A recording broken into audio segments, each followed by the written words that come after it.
Hello what's up guys, here is Aniket Dogra and you are watching Dogra's vlog channel. I hope so आप सब बढ़िया होंगे और मैं भी एकदम बढ़िया हूँ। बाकी आज का सीन कुछ ऐसे पहले जल्दी मैं नीचे चलता हूँ, बाकी सारा सीन नीचे बताता हूँ। अभी मेरे को जाना है ये थोड़े से काम पे, वो मैं नीचे बताता हूँ मोटा व्लॉग पे सेटअप करते करते, ठीक है। हेलो गाइस, हिरांत और अभी का सीन कुछ ऐसे। अभी इसको दे जा रहे हैं रोटियाँ घड़ी होती हैं हिमाचल में, तो वो रोटियाँ इनको देने जा रहे हैं। चलते हैं अभी कोर्स स्टार्ट करते हैं।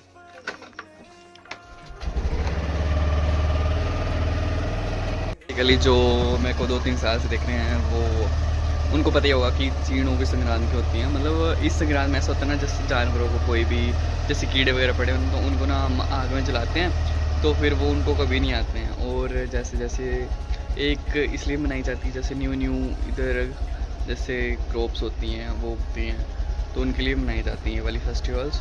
तो बाकी अभी चलता हूँ, कोर्स स्टार्ट हो चुके हैं, बाकी की बातें आगे करते हैं हम। और बहुत ही मस्त चीज़ें आपको देखने को मिलने वाली हैं आगे आने वाले ब्लॉग्स में, तो स्टे ट्यून्ड गाइस। जैसे न्यूट्रली रास्ता है तो मैंने ना स्कूटी बंद कर दी आराम से। बाकी ये व्यू चेक कर रहे हो। बाकी अभी रोटियां देते हैं, फिर आपसे आराम से मिलता हूँ मैं।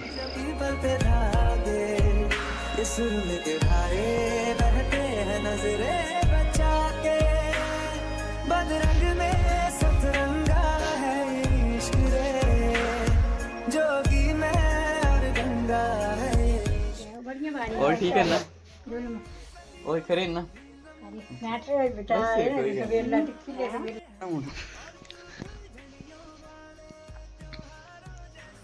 मैं उसको दे दूंगा चीची, तेरे को दूंगा। क्या ठीक है, क्या कर रही है? मैं लेके जा रहा हूँ तेरे से बात। ओए मेरे को मार रही तू? मम्मी मैं लेके जा रहा हूँ। मेरे को कैसे मार रही थी? ऐसे मैं लेके जा रहा हूँ।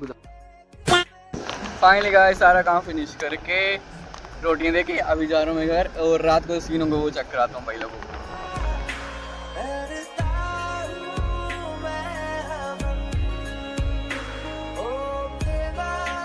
नहीं मार सकते गोल फोम जा ले चुप पड़ी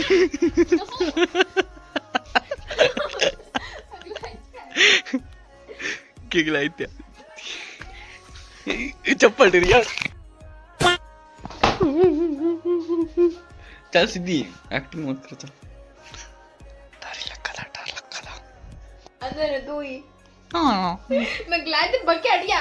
मम्मी वेट करे बुन।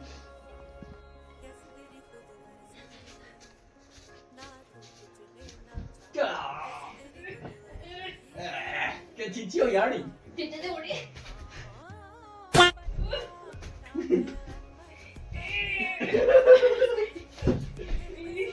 बहुत से तस्में बच गया ना, फिर मत गला नहीं की गई तो भी थोड़ी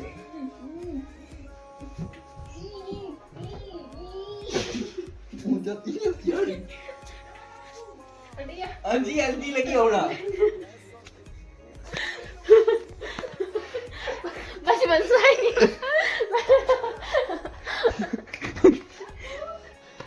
लगी ताई होना तेरा दी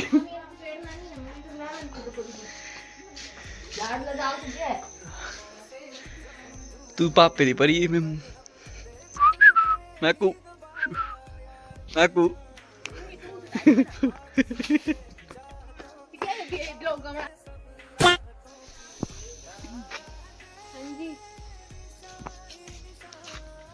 चलिए वो बिटिया तो तीर में मत रख।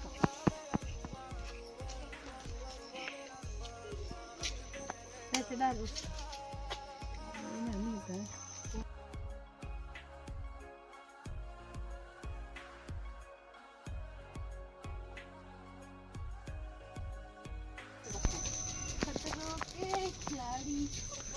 मम्मी उठ क्या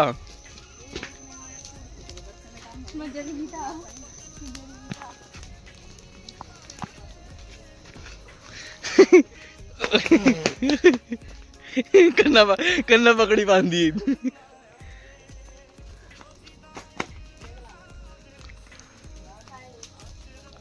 ताऊ जी दौड़ते हो, ताऊ जी दौड़ते हो अहियां। તમે તાવ ગોતે તપ નહીં તાવ થોડી જણા છે ताऊ जी थोड़े ना करे बोले थोड़े ना संतोड़ा हट दिया ताई ना करे कदे ये उठका ना जरा की ओ तेरियां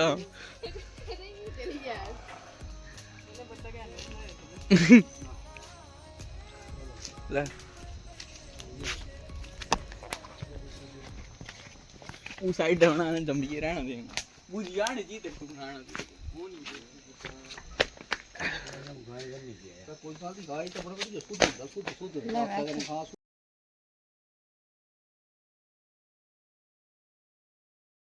गाइस अब हम मना बैठे हैं बस अब आपको हिस्ट्री बताते हैं इसकी कि क्यों मनाई जाती है मेरे को भी इतना ज़्यादा पता नहीं बट अभी हमारे ताई आपको हिस्ट्री बताएंगे इसकी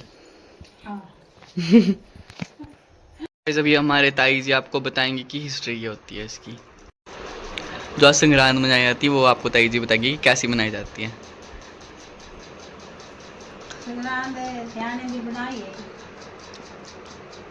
चीज़ियां बनानियां तलनियां फिर चीज़ नूं गाई माई ते चीज़ नूं खुंडना है किसे कम ले पतरा च लपेटना है फिर इसे फूकने गा भी लियाना कन्नै से भी चीज़ नूं भी किसे फूकना है फिर बच्चे कुत्ते सारे तिन्हां जो तरफ दे ये यहाँ दी अपने मुल्खा दी क्या नाम हिमाचल संस्कृति है हिमाचल च संस्कृत है यहाँ दी ये बई ये मनांदे वे यहाँ दे जम्मे तां दे स्याने भी इ'यां मनाए तां भी गां इ'यां मनांदे चले हाँ जी रोटियां तलनियां फिर चढ़ानियां चीनुआं भी चढ़ानियां माला जो भी देनियां गा हो चाहे मैं हो तीनों भी देनी ते आंदे स्याने दी बनाई है पीछे दे जियां स्याने मनांदे हे तियां ही मनांदे चले हाँ जी हाँ और क्या होंदा इहदे बारे च इत्ते बाद च यही बस चीज नूं फूकने कन्नै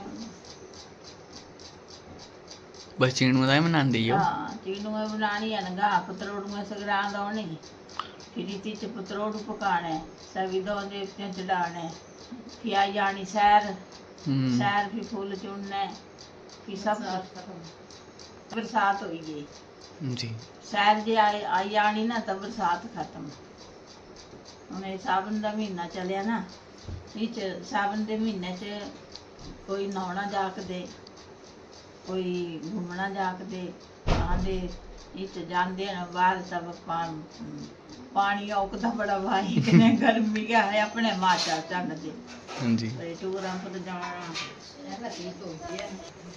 कन्नै बैनाथ मंदिर आंदा अहाँ तित्थों अन सुआरी नौन सावन दे महीने च सुआरी नौन बोलते अहाँ च तब ये लगे ये ना सावन दे महीने च अहाँ बैनाथ जाना भाई अहाँ जो नजदीक किया बैजनाथ अहाँ इत्थों जाना घूमना भी कन्नै बस सैर सैर मनानी अहाँ छलियां होनियां फिर रोटियां तलनियां फिर भेटां देनियां सारे जो कुत्ते बड्डे जंती ना जो रोटियां भी देनियां दलूप देनी फुल देना किसी ना दे घर जाना किसी ना दी सैर बंदनी ए अहाँ दी संस्कृति दी हर साल इसी दिन मनांदे ये हाँ। चीनू संक्रांत हाँ इ'यां मनांदे नहीं इसी दिन मनांदे हाँ इसी दिन अच्छा इसी दिन मनानी है जब साथ आंदा ना तब हाँ। मनानी है बस ये कहने सैर मनानी तो फिर बरसात हो जानी अच्छा अच्छा फिर बरसात हो गई वे जिस ਇਹ तरह ਬਰਸਾਤ ਸ਼ੁਰੂ ਹੁੰਦੀ ਨਾ ਇਹ ਸੰਗਰਾਂਦੀ ਤੇ ਕਨੇ ਸੈਰੀ ਤੇ ਖਤਮ ਹੁੰਦੀ अच्छा ਆਹ। बस ਹਮ।